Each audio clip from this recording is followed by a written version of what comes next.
Well, hello, all of my students. I hope you're having a fantastic day.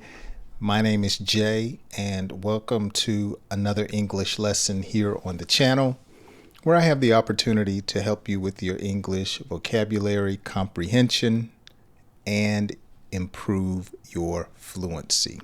Today, I have an English through story lesson that is a B-2 English level. So I'll go a little slow, but it's not going to be a read and repeat.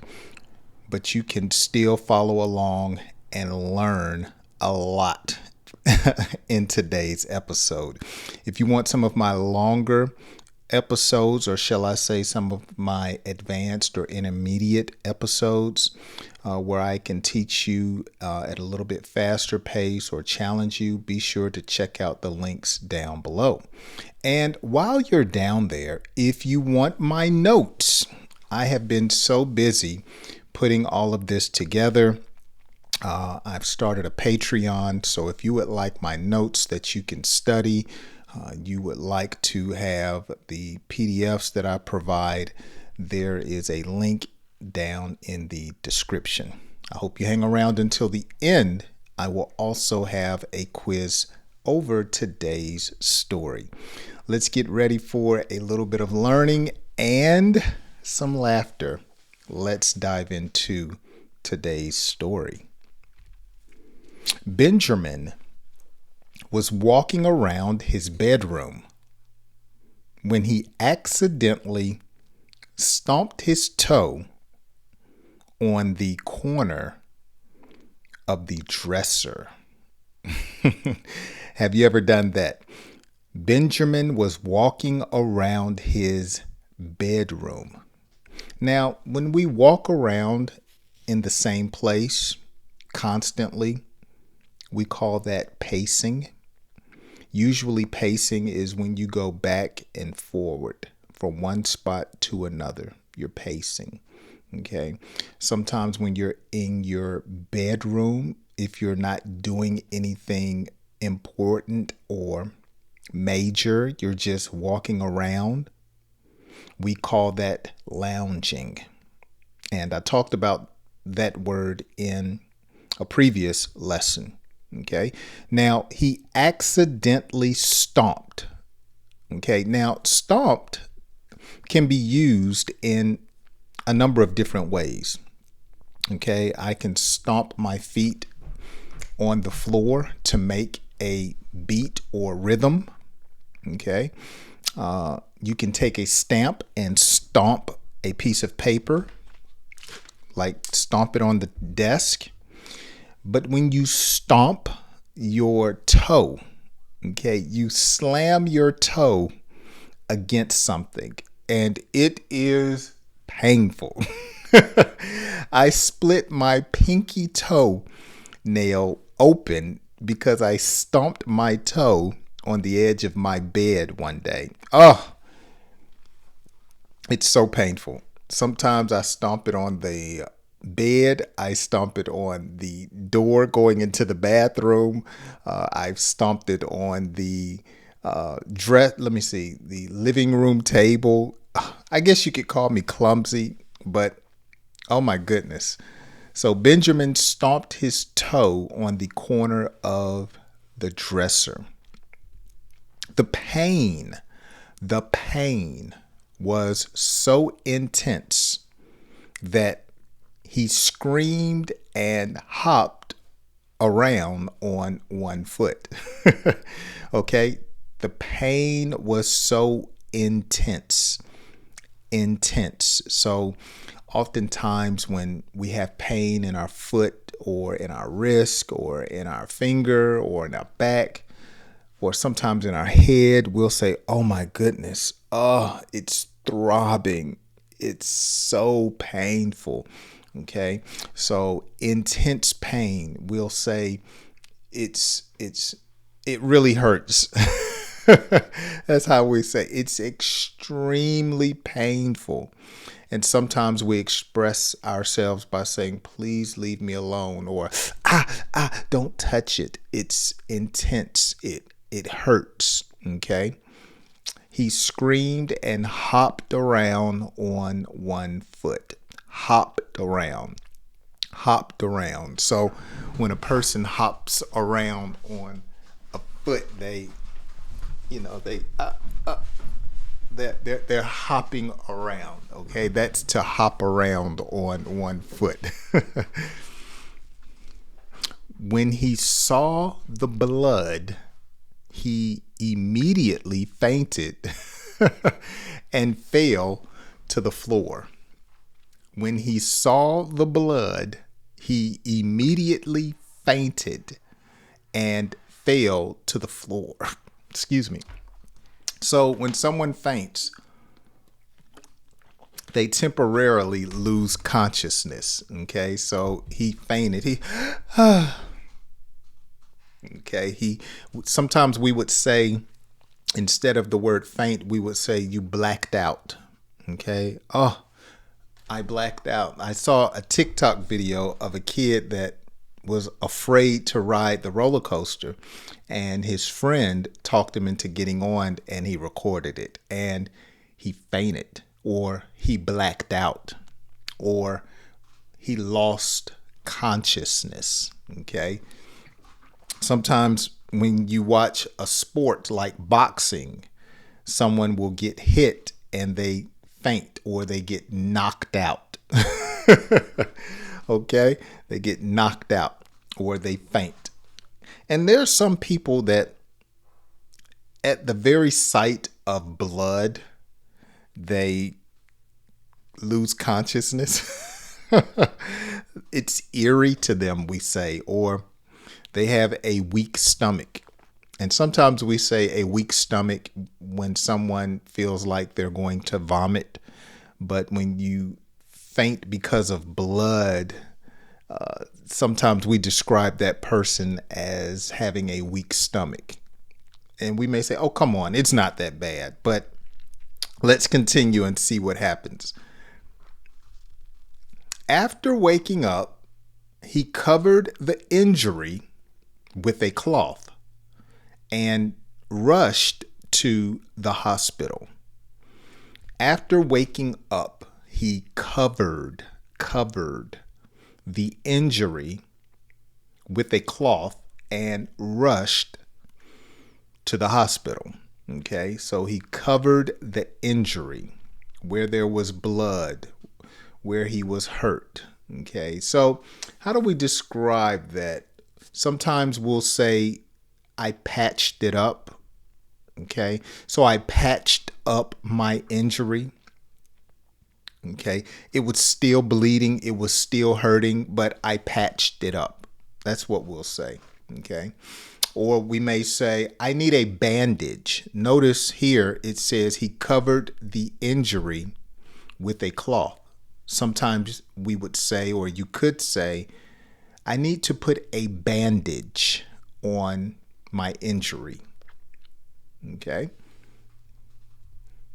So when a person rushes somewhere, they are going pretty fast. I remember when my wife was having our first child, and I'm embarrassed to say now, but I thought it was going to be like in the movies, you know? As soon as a woman's water breaks, I thought that the baby was like immediately going to come through the birth canal. And so I rushed to the hospital. I was nervous. Her water broke here at the house, and she said, oh, it's time. It was early in the morning, 2, maybe 3 in the morning, if I remember correctly. And I'm thinking, oh my gosh, in 5 minutes, we're going to have this baby. I don't want to get caught by a red light and have this child in the car. I believe I called ahead to the police. I was like, hey, I'm speeding. I'm in a such and such car. My wife is having a baby right now, and I'm trying to get to the hospital. I mean, I was rushing to the hospital. And of course, after her water broke, she didn't have our first child until maybe like an hour or so later. So some women go into labor for hours. I mean, There's some women, they've gone into labor and it's been days or a day or two before they even had the child. So everyone is different. The doctor told him he needed stitches and would have to use crutches for a while. The doctor told him he needed stitches, and would have to use crutches for a while. Now, stitches is another word that can be used a few ways, okay? If I make you laugh, you could say, Jay, you have me in stitches. Okay, you have me laughing hard, okay? You can look at my shirt and you can say, oh, Jay's shirt has stitches, or the stitching is a different color than the shirt. I bought a pair of jeans last week and the jeans were denim or dark blue and they had a white stitch, or the thread that holds the jeans together, stitches or stitch. Here, Benjamin needed stitches on his injury. So his toe was, how can I say, his toe was split open. And in order for it to heal properly, they needed to use medical thread to stitch or put it together so it could mend. Stitches. Okay. Just like you would stitch, you see the stitching on my shirt here, there's a crease and it holds this piece together with that piece. Well, the same way stitches work. They hold the skin together so it can mend or heal. Okay. Crutches. He needed crutches or would have to use crutches for a while. So for a short period, he couldn't lean, or as we would say, put weight on his foot. I can't put any weight on my foot, so I need a crutch, something to lean on. Okay, a crutch. Now, sometimes we use the word crutch to describe a person who makes excuses for something. Okay, stop being. Jay was late and he was using his tardiness as a crutch for a while he was not on time. Okay, so a crutch can be something physical that you use to help you to walk, or a crutch can be used to describe when a person has an excuse. Boy, the English language is amazing, right? Let's continue. With his foot wrapped up in and aching. With his foot wrapped up and aching. Aching, hurting, in pain, throbbing. With his foot wrapped up and aching.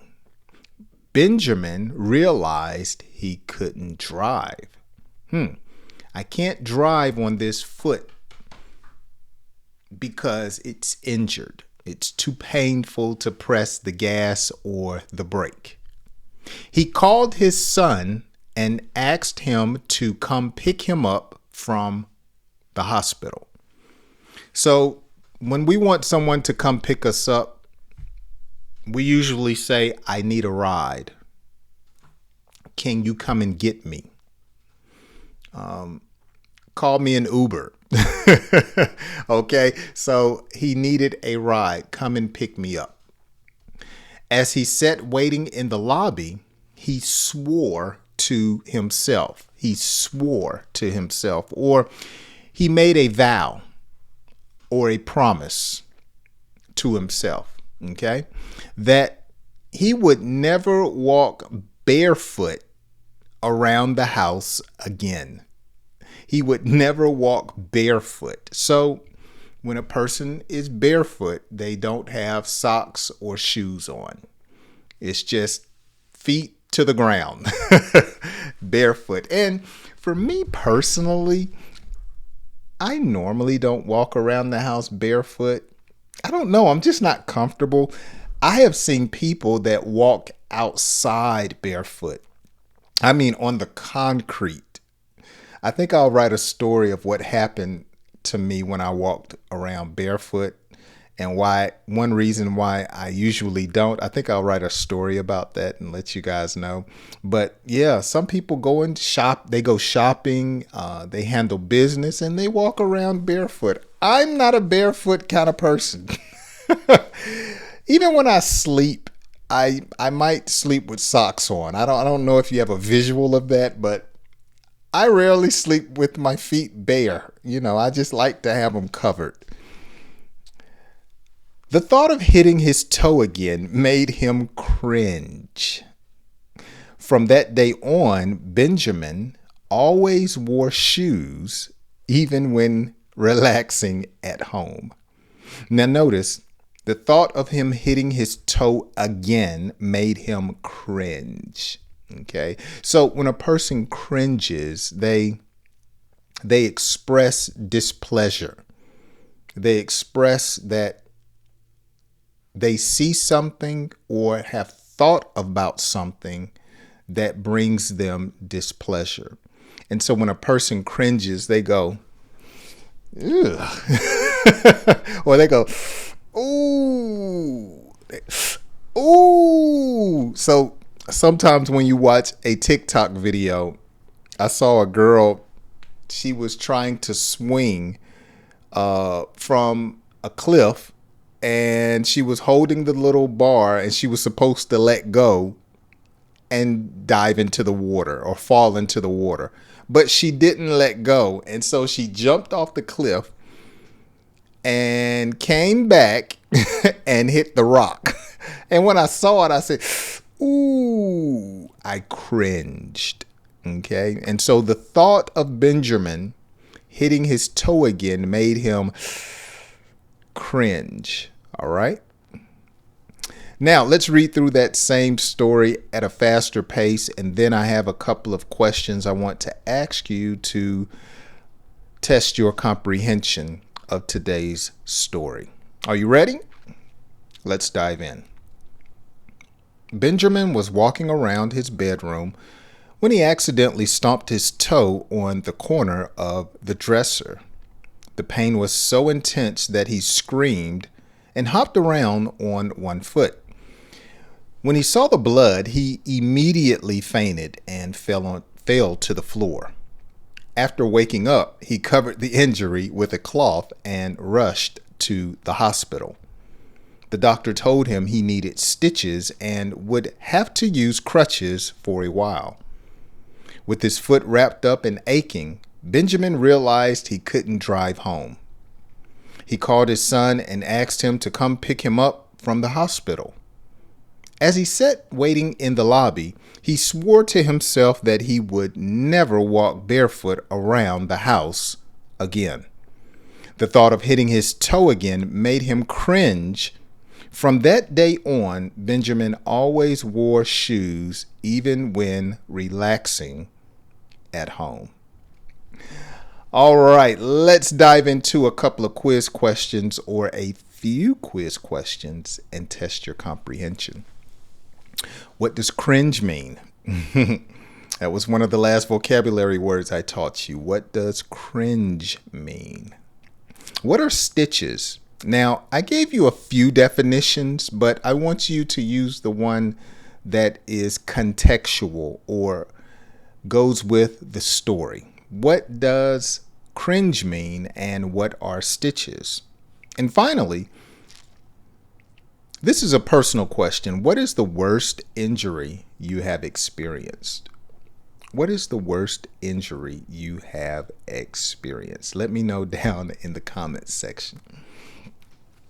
Well, thank you for hanging out with me on today's lesson. Let me tell you, I was running a little late today with today's lesson because I have been planning and putting together my Patreon so I can form a community of people that enjoy my lessons, how I teach, and we can get closer. I can answer more questions. I haven't done a live stream in a few months. And the reason for that is because I wanted to start doing live streams specifically for people that want to learn and have questions. So I put together the Patreon to help form a closer community of many of my subscribers here on YouTube. And so I would love for you to check out and become a member. And you can also get some other things there when you become and support the channel through my Patreon. Okay? Well, with that being said, thanks so much for hanging out with me.